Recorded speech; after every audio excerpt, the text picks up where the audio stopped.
नमस्कार मित्रांनो, जय महाराष्ट्र. सुप्रीम कोर्टातून तसेच महाराष्ट्राच्या राजकारणातून आलेली ही सगळ्यात मोठी घडामोड.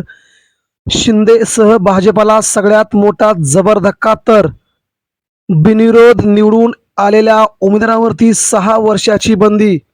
नेमकी काय आहे सगळ्यात मोठी बातमी मित्रांनो? उद्धव ठाकरे आणि मनसेच्या नेत्यांचा अखेर जल्लोष सुरू. मुंबई महानगरपालिकेच्या धर्तीवरती सध्या सुरू झालेल्या या निवडणुका आणि या निवडणुकांच्या दरम्यान 29 महानगरपालिकांमध्ये ज्या प्रकारचा निकाल लागलाय, बिनविरोध नगरसेवक निवडून आले, त्याविरोधात मित्रांनो सुप्रीम कोर्टामध्ये आज दाद मागितली. परंतु त्याच्या अगोदर सगळ्यात मोठी घडामोड समोर येते. यामुळे भाजपचे तर धाबे दणाणले आहेतच. दुसरीकडे एकनाथ शिंदेंच्या शिवसेनेला देखील मुंबईसह कल्याण, डोंबिवली, पनवेल, त्याचवेळी ठाणे या महानगरपालिकांमध्ये सगळ्यात मोठा धक्का बसलाय. सविस्तर बातमी आता आपण जाणून घेऊया. महाराष्ट्रामध्ये कधी नव्हे तर राज्याच्या राजकारणामध्ये अशा प्रकारची निवडणूक आपण पाहत आलो आहोत. मतदारांना पैसे देऊन निवडणुका जिंकल्या जात होत्या. प्रचाराला काही लोक घेऊन त्यांच्याकडे दर दिवशी 1,500 रुपये देऊन मतदान प्रचार फेऱ्या काढल्या जात होत्या. मात्र आता नवीनच फॅड महाराष्ट्रात सुरू झालंय आणि या फॅडला कंटाळून सध्या महाराष्ट्र राज्यातील जनता मात्र भाजपच्या आणि शिंदेगडाच्या विरोधात तीव्र असा संताप राज्यात व्यक्त करत आहे.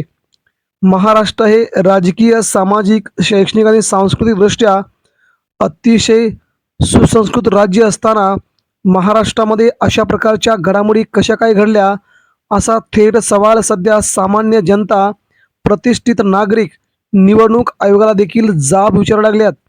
निवडणूक आयोगाला हा बसलेला आतापर्यंतचा सगळ्यात मोठा झटका म्हणावा लागेल. निवडणूक आयोग सत्ताधाऱ्यांच्या हातातलं भावलं झालंय का?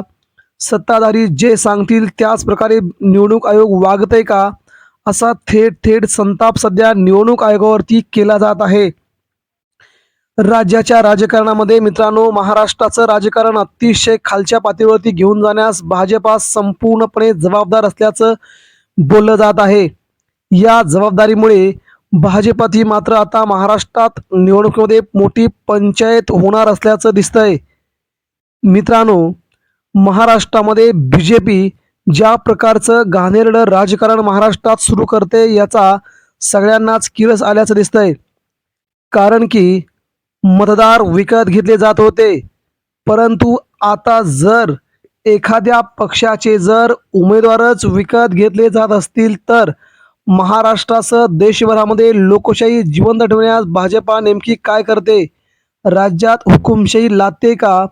जर एखादे उमेदवारच पैशाच्या जोरावरती पळवून नेऊन त्यांना विकत घेतलं जाऊ शकत असेल तर निवडणुका घ्यायच्या कशाला, असा थेट थेट सवाल भाजपला केला जातोय.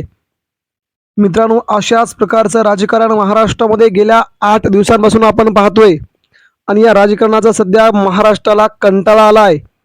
भारतीय जनता पार्टीचं हे जे राजकारण चाललंय, या राजकारणापायी महाराष्ट्रात जवळजवळ 67 ठिकाणी नगरसेवक बिनविरोध निवडून आल्याचं चित्र निर्माण झालंय. आणि यामुळे सध्या लोकशाही जिवंत आहे का?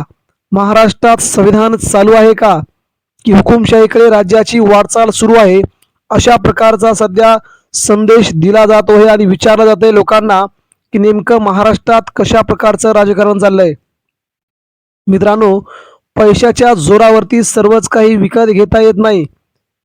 पैसा काही दिवस असतो, मात्र सत्ता देखील काही दिवस असते. सत्ता ही बदलत राहते. सत्ता ही शेवटपर्यंत एकाच ठिकाणी राहत नाही, हे भाजपला देखील माहीत आहे. मग भारतीय जनता पार्टी अशा प्रकारे का वागते, हा देखील त्यांना पडलेला मोठा प्रश्न नसावा का, असा सवाल शिवसेनेच्या वतीने केला जातोय. दुसरी महत्त्वाची बाब म्हणजे महाराष्ट्रामध्ये ज्या प्रकारे 67 उमेदवार निवडून आलेत, दावा केला जातोय ते सगळ्या निवडणुका वादाच्या भोवऱ्यात सापडले आहेत.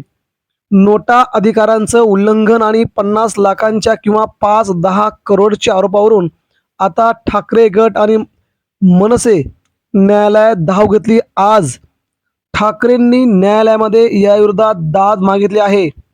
राजकीय मैदानात सध्या अभूतपूर्व खळबळ उडाली, ती म्हणजे महायुतीचे निवडून आलेले बिनविरोध उमेदवार हे निवडून आल्याचा दावा भाजप आणि शिवसेनेकडून केला जात आहे. तरीही विरोधी पक्षांनी या प्रक्रियेला लोकशाहीची हत्या ठरवत थेट न्यायालयाचे दरवाजे ठोठावण्याचा इशारा दिला होता. त्यामुळे नोटा हा मतदारांचा घटनात्मक अधिकार असताना तो डावलून विजय घोषित कसा केला जातो, असा सवाल आता उपस्थित होत आहे. निवडणूक नियमानुसार जर एखाद्या प्रभागात केवळ एकच उमेदवार असेल तर त्याला बिनविरोध विजयी घोषित केले जाते. मात्र या प्रक्रियेत ईव्हीएम मशीनवरील नोटा या पर्यायाचा विचार केला जात नाही. त्यामुळे नोटा आणि तो उमेदवार या दोघांच्या बरोबर मतदान घेणं अनिवार्य आहे.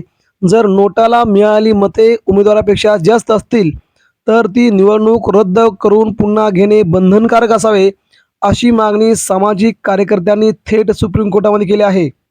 सर्वोच्च न्यायालयाने 2013च्या निकालात नोटा हा अधिकार मतदारांना दिला आहे. अशा परिस्थितीत मतदान न घेता थेट विजय घोषित करणं म्हणजे मतदारांना त्यांच्या नकार देण्याच्या अधिकारापासून वंचित ठेवणे आहे, असा थेट थेट आरोप केला जातोय.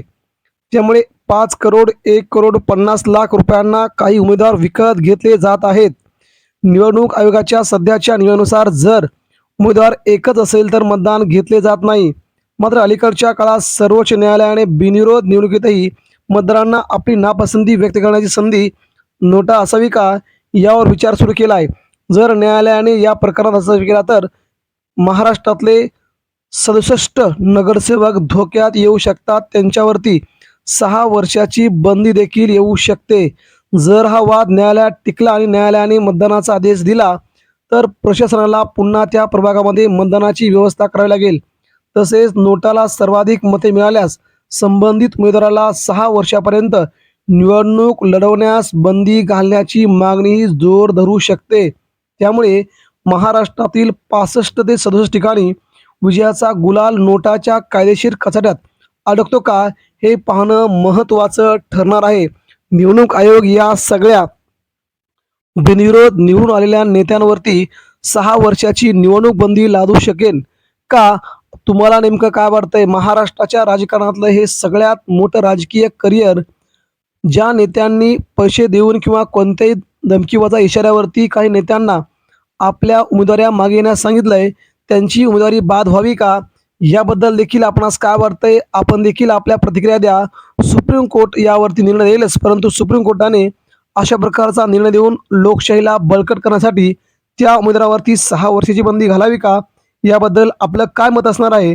नक्कीच आपल्या प्रतिक्रिया आमच्यापर्यंत पोचवा. महाराष्ट्र राज्याच्या राजकारणामध्ये ही अभूतपूर्व स्थिती निर्माण झाली असून विरोधकांना घेरण्याचा प्रयत्न सत्ताधारी करतायत. याबद्दल आपलं मत व्यक्त करा. धन्यवाद.